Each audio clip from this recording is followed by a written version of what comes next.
महाराष्ट्रामध्ये महाराष्ट्र महिला शेतकरी सक्षमीकरण विधेयक मंजूर करून महिलांना अधिकृत शेतकरी म्हणून कायदेशीर मान्यता देणारे हे देशातील पहिलं राज्य ठरलं आहे, असे राज्याच्या उपमुख्यमंत्री सुनेत्राताई पवार यांनी मुरबाडमध्ये म्हटले आहे। राष्ट्रवादी काँग्रेस पार्टी राज्याचे उपाध्यक्ष प्रमोद इंदुराव यांच्या प्रियजन गुणगौरव समितीकडून मातृशक्तीचा सन्मान म्हणून आई महोत्सव आणि गुणवंत विद्यार्थी सत्कार समारंभाचे आयोजन मुरबाड माऊली गार्डन येथे करण्यात आले होते। यावेळी उपमुख्यमंत्री सुनेत्राताई पवार बोलत होत्या। त्यावेळी त्यांनी महायुती सरकारने महिला सक्षमीकरणासाठी अनेक महत्त्वपूर्ण निर्णय घेतल्याचेही सांगितले। प्रत्येक क्षेत्रामध्ये महिलांचा वाढता सहभाग आणि समाजातील त्यांचे वाढते योगदान ही महाराष्ट्राची खरं तर अत्यंत अभिमानाची गोष्ट आहे। या सुंदर आणि समाजभिमुख उपक्रमाचं आयोजन केल्याबद्दल प्रमोदजी हिंदुराव व त्यांच्या पत्नींचं मी मनापासून विशेष अभिनंदन करते। समाजातल्या कर्तृत्ववान मातांचा आणि गुणवंत विद्यार्थ्यांचा सन्मान करण्याची त्यांनी जपलेली परंपरा अत्यंत प्रेरणादायी आहे।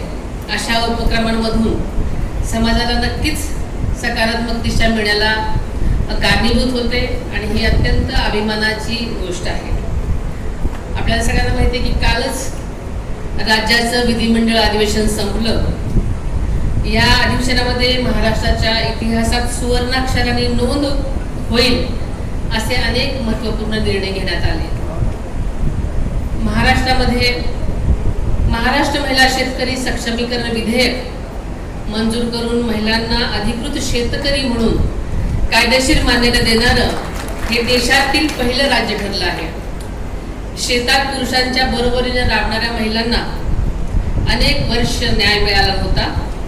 त्या कठोर परिश्रम करत होत्या, प्रत्येक जबाबदाऱ्या त्याच उचलत होत्या, पण त्यांना अधिकार नव्हते आणि म्हणूनच महायुती सरकारनं हा ऐतिहासिक अन्याय दूर करण्याचं काम केलेलं आहे।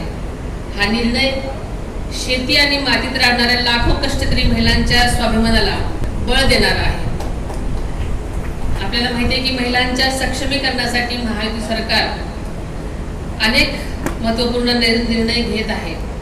आदरणीय अजितदादांच्या नेतृत्वाखाली माझी लाडकी बहीण योजना, पिंक ई रिक्षा योजना, स्वयंरोजगार, शिक्षण, आर्थिक स्वावलंबन आणि महिला सक्षमीकरणासाठी विविध योजनांचं प्रभावीपणे राबवलेलं आपल्याला सर्वांना माहिती आहे।